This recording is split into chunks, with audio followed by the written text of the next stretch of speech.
Bomb tests in northeastern Kazakhstan was in 1949. They're followed a nearly further 500 nuclear tests over the next 40 years, many of them above ground, spreading nuclear fallout far wider than the test zone itself.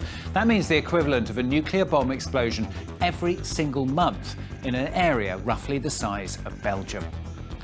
Well, living on that land, thousands of people, all exposed to often extremely high levels of radiation. People told to keep their windows open as the Soviet authorities measured people's reactions. They told us it was a hospital that treats tuberculosis, but it was the army who managed it. After each explosion, they would take people here. They were kept for 10 days and then sent home. Even the Nazis didn't dare to do tests on their own people. We did them on our own people.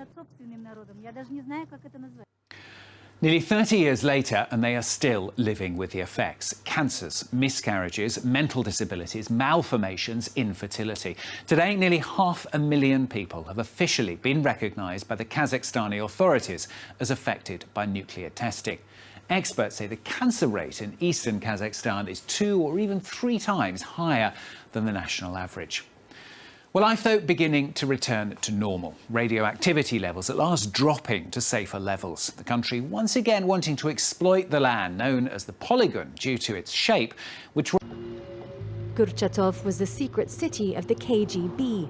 Until 1991, it didn't exist on any maps. For over 40 years, 20,000 scientists worked on and tested the USSR's nuclear program. Now the city has been partially abandoned, but Kazakhstan has taken advantage of the former Soviet laboratories and turned them into a radioactivity observation center. Soil samples from Polygon are analyzed here, and although time has passed, the radiation is still there. The countryside here is toxic.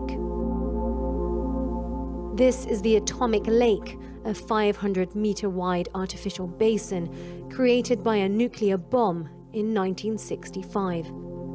It's the crater of one of the first underground explosions. We're accompanied by Amir, the scientist in charge of our security. Here, the power of the explosion was 140 kilotons. That's to say, 7 times more powerful than Hiroshima or Nagasaki.